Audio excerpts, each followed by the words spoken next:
তোৰ ঢেকীয়া লিহিৰি পতীয়া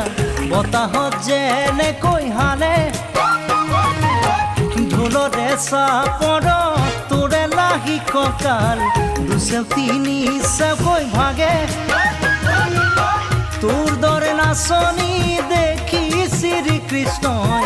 বাঁহী বজাইছিলে চাগে মোৰ মইনা ঐ বাঁহী বজাই